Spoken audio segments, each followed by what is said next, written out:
The falling star Finoran's spacecraft screamed through Silvara's atmosphere, systems failing, alarms blaring. The crash into the luminous forest was brutal, metal tearing, branches exploding, then darkness. He woke to silence and impossible beauty. Trees with glass-like bark. Moss that glowed beneath his boots. 2 moons hanging in a purple sky. Then figures emerged, tall, graceful beings with flowing hair that defied gravity, moving like silk underwater in shades of silver and blue. They surrounded him with elegant spears, speaking in musical tones. When he raised his hands in surrender, they gestured him forward through the shimmering forest. The palace rose before him like crystallized moonlight, towers spiraling upward, connected by delicate bridges. Inside, corridors pulsed with living light, walls shifting with patterns that might have been language or art or both. Then he stood in a throne room so vast the ceiling disappeared into twilight. On a throne of carved starlight sat Queen Naya Celestris. Her robes seemed woven from nebulae, but it was her hair that stole his breath, silver-blue cascades that moved constantly as if stirred by celestial winds, each strand catching light and transforming it into magic. Her violet eyes studied him with intelligence and caution. An older woman beside her, the High Keeper, spoke through a translator device. "What brings a stranger to our realm?" "I'm Fin Oran, from Earth," he said carefully. "My navigation failed. I crashed in your forest. I mean no harm." Naya leaned forward. "You trespass on sacred ground. The laws." The wall exploded. Dark-armored rebels poured through, weapons crackling. Chaos erupted, guards rushing, courtiers screaming. Finn saw the energy blast aimed at Naya before anyone else did. He didn't think. He lunged, shoving her aside. Her crown tumbled from her head. His hand shot out reflexively to catch it, and caught a strand of her hair along with it. Pure white light exploded from the contact, expanding in a shockwave that threw the attackers backward. Finn felt electricity and emotion surge through every nerve. The palace trembled. Along Naya's neck and collarbone, glowing symbols appeared, intricate patterns in silver blue. The High Keeper's voice rang out, trembling, "The prophecy, the stranger from distant skies has touched the Queen's hair. The sacred bond is awakened." Finn knelt beside Naya, still holding her crown and that single strand. She stared up at him with eyes wide with disbelief and fear.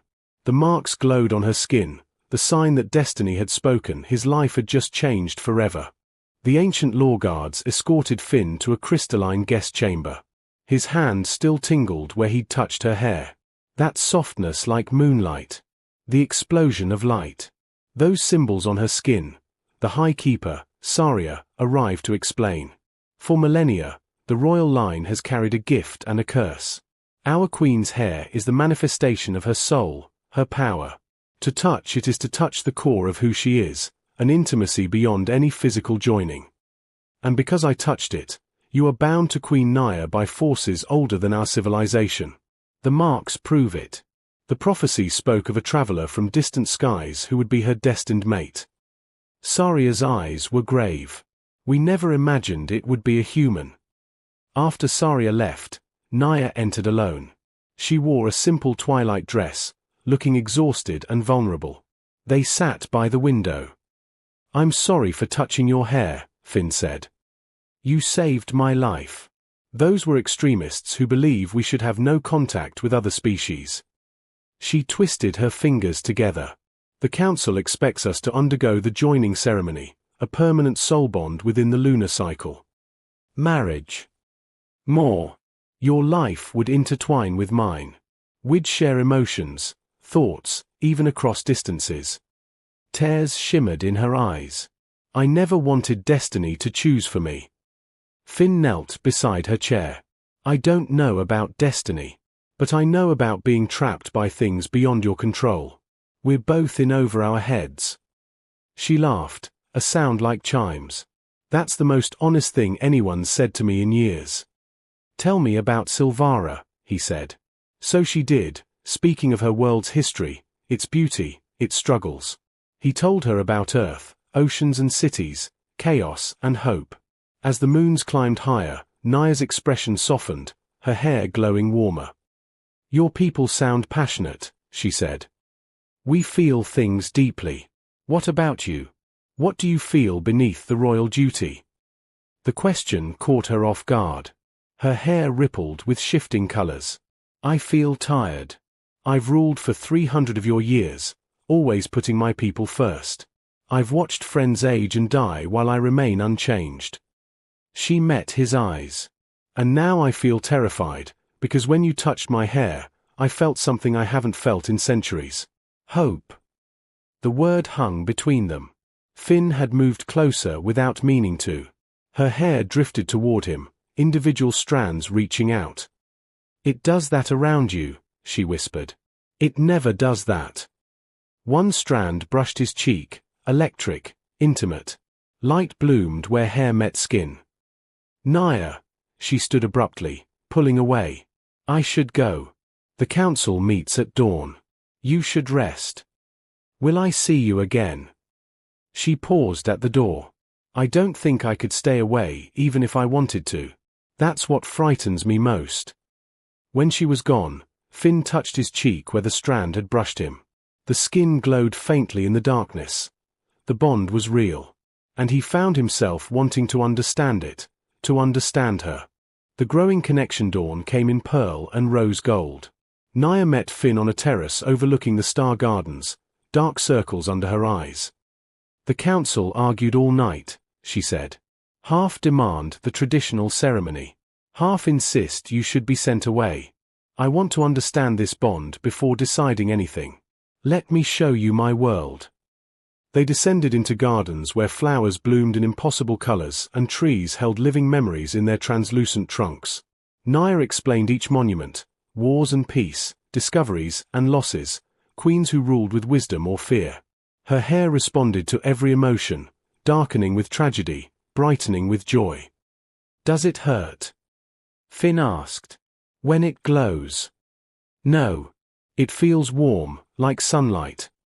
She touched a strand self-consciously. What's it like to have hair that stays still? He laughed. Pretty boring. Mine just exists. Does annoying things in humidity.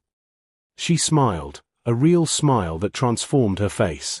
As they walked, he told her about coffee and traffic and his disaster-prone life. She told him about sneaking out as a young princess and falling into a fruit cart, staining her hair purple for a week. You should have moments where you're just yourself, Finn said quietly. Do you know the hardest part of being queen? She asked at the heart of the garden, where a pool reflected the sky perfectly.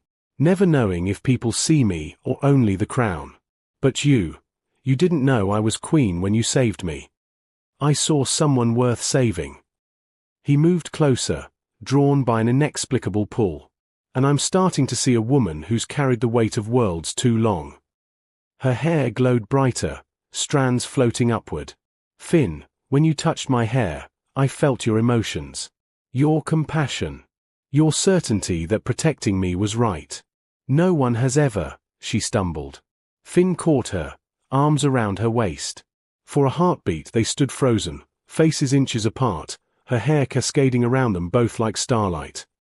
Thank you, she whispered, not pulling away. Her hair moved on its own, wrapping gently around his arms and shoulders. The sensation was indescribable, intimacy and electricity and something profoundly right. This shouldn't be happening, she breathed, hands on his chest. We barely know each other. Then why does it feel like I've been looking for you my entire life? Her resolve shattered. She rose on her toes and kissed him. The garden erupted with light, every flower blooming, memory trees blazing. Her hair wrapped around them in a cocoon of silver-blue radiance, cascading with shooting stars. When they broke apart, both breathing hard, literal points of light raced through her hair like meteors. That's never happened before, she whispered in wonder. Finn caught a falling star in his palm, warm and tingly. Maybe because I'm your person. Her eyes were wide, afraid, hopeful.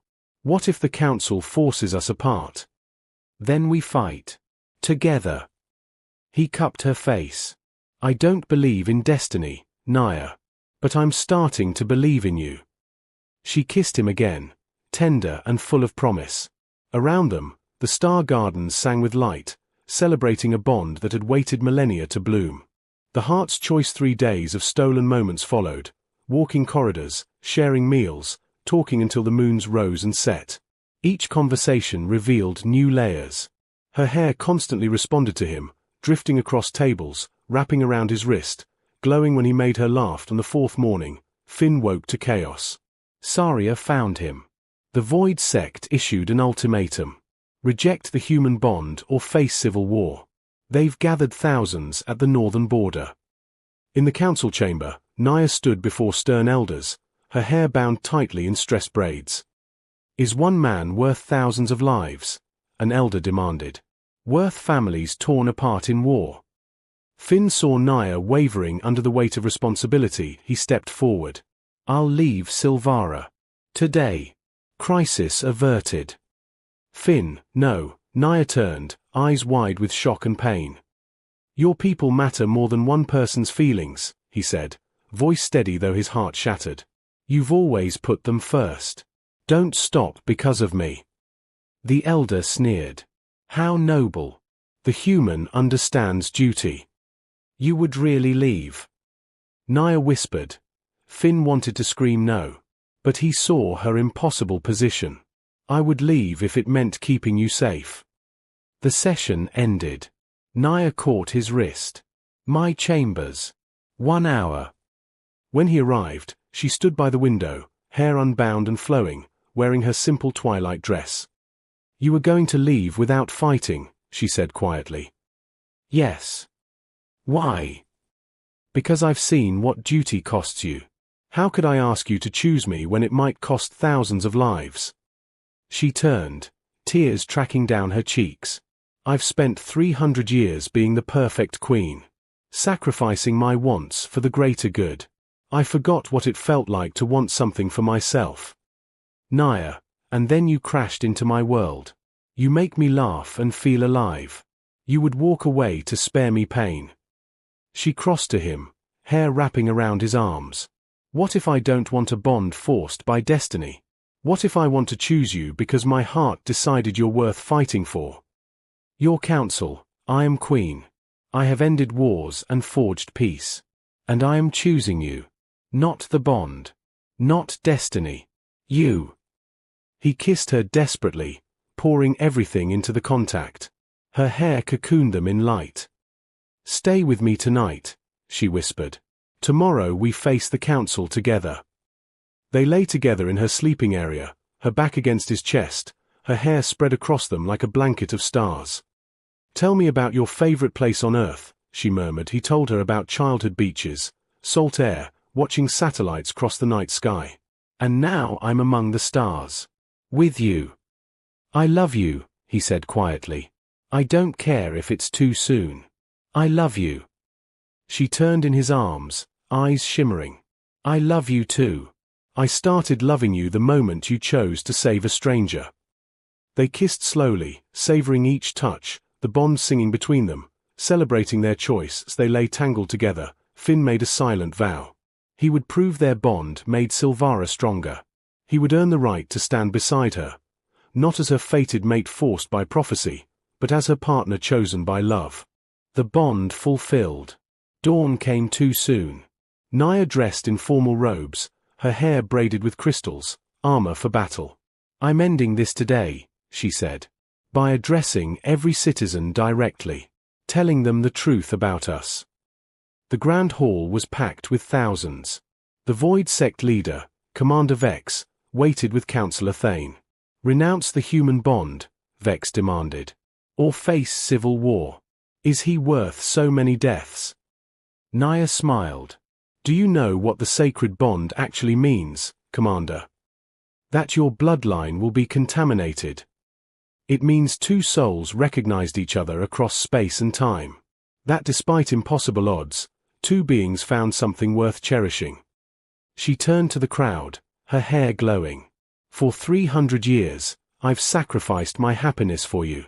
But this bond is not a sacrifice. It's a gift. A reminder that connection is possible. Hope is possible. Pretty words, Vex sneered. But he's human. Not one of us. Then let me prove what this bond means. I invoke the ceremony of truths. Finn must demonstrate his devotion before all witnesses. If he fails, the bond is false. If he succeeds, it's blessed by the universe itself. The crowd murmured. The ceremony hadn't been performed in 1,000 years. Tell me what I have to do, Finn said firmly. Speak from your heart about why you deserve to stand at my side. Then demonstrate the ultimate act of trust, braid a strand of my hair. The crowd gasped. The most intimate act in their culture. Finn stepped into the center of the hall. I'm not eloquent. I deal in facts. So here's a fact. 5 days ago, I crashed here by accident. I had no agenda, no destiny in mind. But I saw your queen in danger and acted. Not because she was a queen, but because it was right. He turned to address everyone. Then I touched her hair and the bond awakened. I understand your fear. I'm terrifying, this human who doesn't belong. But in these days, I've seen a woman who's given everything and asked nothing in return. Who carries worlds on her shoulders without complaint. Who's lonely and strong and beautiful and broken all at once. His voice grew stronger. Naya deserves happiness. Deserves to be seen as more than a crown. Yes, I love her. I love her laugh and kindness and how her hair glows when she's happy. I love how she carries centuries with grace. She chose me not because she had to, but because she wanted to. He faced the crowd. You ask if I deserve to stand at her side? Maybe not. But I'll spend every day trying to be worthy. I'll fight for her, protect her, love her with everything I am. Not because destiny demands it. Because my heart chose it. Silence filled the hall. Naya stepped forward, tears streaming, unwinding her braids. Her hair fell free, cascading to the floor. Braid my hair, Finn. Show them what our bond means. Finn had never braided hair before.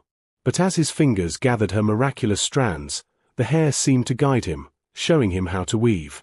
Light blazed from each point of contact. Naya's marks flared brilliantly. He felt her love flowing into him, centuries of loneliness ending, her soul recognizing his. When he finished, a simple elegant pattern glowing like captured starlight, the entire hall erupted in light. Every person's hair began glowing in response, a visual representation of emotional resonance. Even Vex's hair flickered reluctantly. Naya faced her people, Finn's hand in hers. This is what the bond means. Not contamination, but connection so pure it touches everyone who witnesses it. Will you accept him as my chosen mate? Saria stepped forward. The ceremony is satisfied. The bond is blessed. One by one, others stepped forward, citizens, council members, even former Void Sect supporters. They raised hands in acceptance, hair glowing approval. Vex stood alone, then quietly left with his few remaining followers.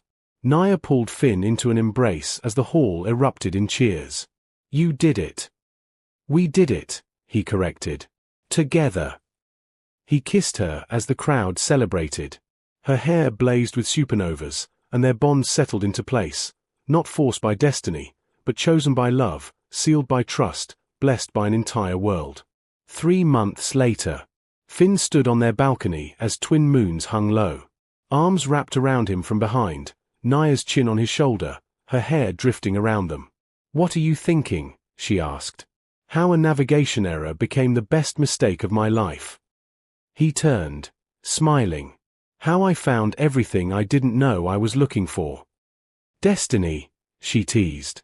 Choice, he corrected, kissing her. Always choice. Her hair glowed warm and bright. Below, their people celebrated another peaceful night.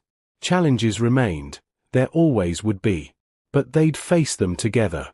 2 souls from different worlds, united not by fate, but by love freely given. The bond of stars had found its home in the hearts of 2 people brave enough to choose each other. The end.